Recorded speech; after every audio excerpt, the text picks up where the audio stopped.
Europe 1 Soir.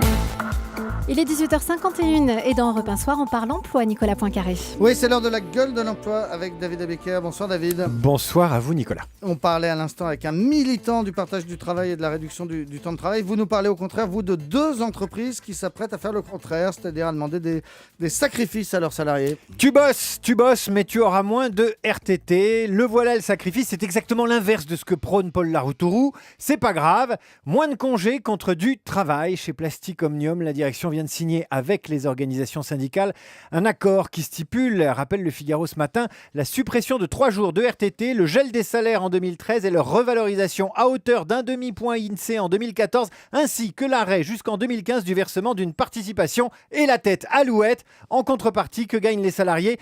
Eh bien, la direction ne délocalisera pas une partie de l'activité en Allemagne où l'entreprise a ses plus gros clients. L'entreprise a également promis aux salariés qu'elle modernisera ses sites de production pour rester compétitive. Alors ça, c'est Plasticonium. Et puis vous venez de trouver une autre entreprise qui s'apprête à faire à peu près la même chose. C'est Renault qui ne cache pas vouloir réduire aussi les RTT pour atteindre 1600 heures de travail par ouvrier et par an contre 1500 actuellement. Évidemment, ça ne se décide pas de manière unilatérale. Quand on touche au temps de travail, il faut le négocier avec les partenaires sociaux.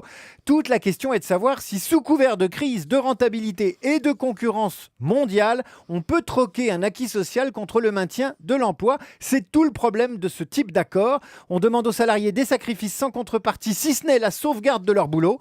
Ça peut marcher s'il y a un vrai dialogue social et si l'entreprise renvoie l'ascenseur une fois les résultats de retour. Ça peut marcher si les résultats sont au rendez-vous.